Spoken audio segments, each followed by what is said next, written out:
One day, a mother and her daughter went to see a fortune teller. The room was dark and filled with smoke. The fortune teller spoke in a scary voice.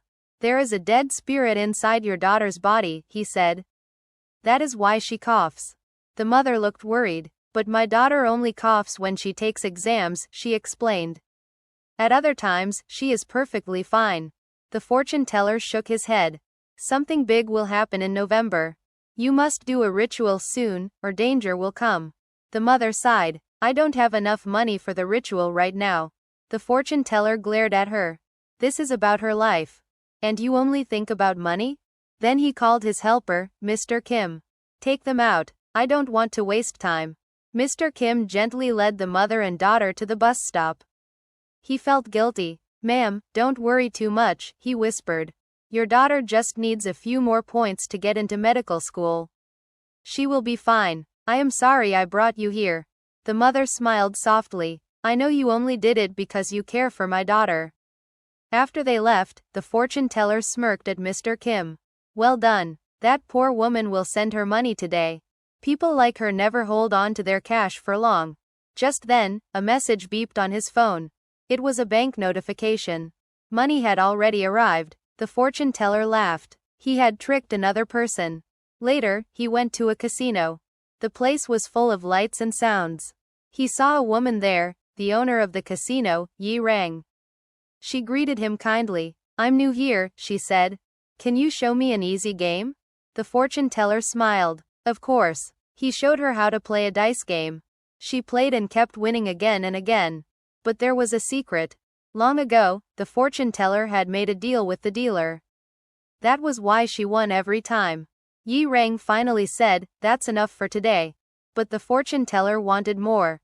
He thought Yi Rang didn't have much money. He was wrong. Yi Rang showed a tall stack of cash. The fortune teller's eyes grew wide. He wanted it all. The fortune teller's eyes sparkled when he saw Yi Rang's money. "Let's play again," he said quickly. He thought he could take it all. Yi Rang frowned. "Fine. But this time, I will be the dealer." The first dealer walked away. He went to change his clothes. Nobody noticed that he also took off a mask. He was wearing a disguise. Now Yi Rang stood behind the table with the dice. The fortune teller placed his bet. "Red," he said with confidence. Yi Rang said, "White." She was sure she would win. The dice rolled, and the fortune teller won again. He laughed loudly and stuffed the cash into his bag. He was ready to leave with the money. But Yi Rang stepped in front of him. "Wait, that's my money," she said. She pulled out a shining sword and pointed it at him. The fortune teller's smile faded. His hands shook. Then, sirens. Police officers rushed in. One of them looked familiar. The fortune teller froze. The officer's face was the same as the first dealer. The officer raised his gun. "Drop the sword," he shouted. Yi Rang pretended to look scared, but before she could react, the gun fired. Bang! Yi Rang fell to the floor, blood spreading on her clothes. "Go, master," Mr. Kim cried, pretending to be hurt as well. "Take the money and run. Your safety is what matters to me, my love." The fortune teller grabbed the bag and ran as fast as he could. His heart pounded. Behind him, he thought his enemies were lying wounded on the floor. But after he disappeared, something strange happened. The police officer bent down and whispered to Yi Rang, "Stand up. The play is over. He's gone." Yi Rang suddenly opened her eyes. She was not dead at all. Mr. Kim, who was also covered in fake blood, stood up too. They all laughed together. It was a trick. They had planned everything carefully to fool the fortune teller.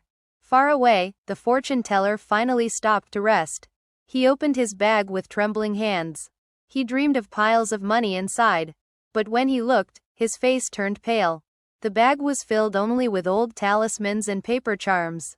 Back at the casino, Yi Rang, Ku Ho, and James were celebrating. They laughed loudly. Their plan had worked perfectly. After the big trick, Yi Rang, Ku Ho, and James walked out of the casino together. They laughed loudly, remembering every funny moment from their plan. James even blushed. During the act, he had almost forgotten his lines because Yi Rang looked so dazzling. His eyes had sparkled at her, and Ku Ho had teased him. Let's celebrate with lobster tonight, Yi Rang said happily. The next morning at their house, Yi Rang sipped her finest wine. James counted the money carefully. Production costs were a little less this time, he explained. Good, Yi Rang smiled. Then we can enjoy more. She looked at James. Let's go skydiving in Waikiki. James's face lit up. Really? That's one of my dreams. But when they turned to invite Kuho, his face was serious. I think this job doesn't suit me anymore, he said softly. I want to leave. Yi Rang's smile faded. Leave? Yes, Kuho nodded. I'll return to my hometown. I want a quiet life. I wish you both the best. James quickly asked, what about your share of the money? Kuho came back, took only one bundle of cash, and said, the rest, donate it. I don't need much. Then he walked away. Yi Rang and James looked at each other. He'll come back, Yi Rang whispered. But still, they were a little sad. In his hometown, Kuho finally found peace. He slept on a wooden swing, washed his own clothes, and played with the local kids. His days were calm and simple. One afternoon, while children kicked a ball around, Kuho sat nearby. A boy dropped his ice cream because he saw something strange in the sky. Look, the boy shouted. Everyone stared upward. A giant balloon? No, it was a parachute. Someone was landing from the sky. The figure touched down. Kuho's eyes widened. It was Yi Rang. She ran straight to him and hugged him tightly. I missed you so much, she said. Kuho's face turned red. Tears welled up in his eyes. Why did you come here? He asked in a trembling voice. I don't want to go back. But Yi Rang only smiled, holding him closer. That night, Yi Rang and Kuho camped under the stars. They roasted food over a fire. Kuho frowned. Your visit ruined my quiet life, he complained. Yi Rang giggled. Think of it like an indie movie. A lonely, silent film, until I arrive. Then it becomes colorful and spectacular. Just like when we first met as kids. They both looked up. A shooting star crossed the sky.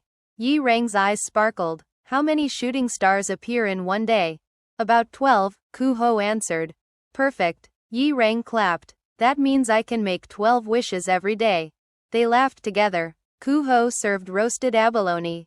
Yi Rang tasted it. Wow, this is delicious. I thought you would suffer without me. But you're living better than ever, fresh air, fresh food. Kuho raised an eyebrow. So you worry about me? Yi Rang quickly shook her head. Of course not. Kuho smirked. Oh, right. A sociopath like you can't feel worry. Yi Rang's eyes widened. I'm not a sociopath. Kuho blushed. I'm sorry, did that hurt your feelings? Yi Rang grinned. I'm a genius sociopath. That makes me a geniusopath. Kuho couldn't stop laughing. But suddenly, his phone rang. James was calling, at midnight. That was unusual. When they arrived at the hospital, their smiles vanished. James lay on a bed, covered in bandages. His body was bruised. James. Kuho shouted. What happened? Yi Rang's face darkened. This is because of Tae Soo, she whispered. Tae Soo was the head of the Sand Foundation, a so-called charity. On the surface, he looked kind.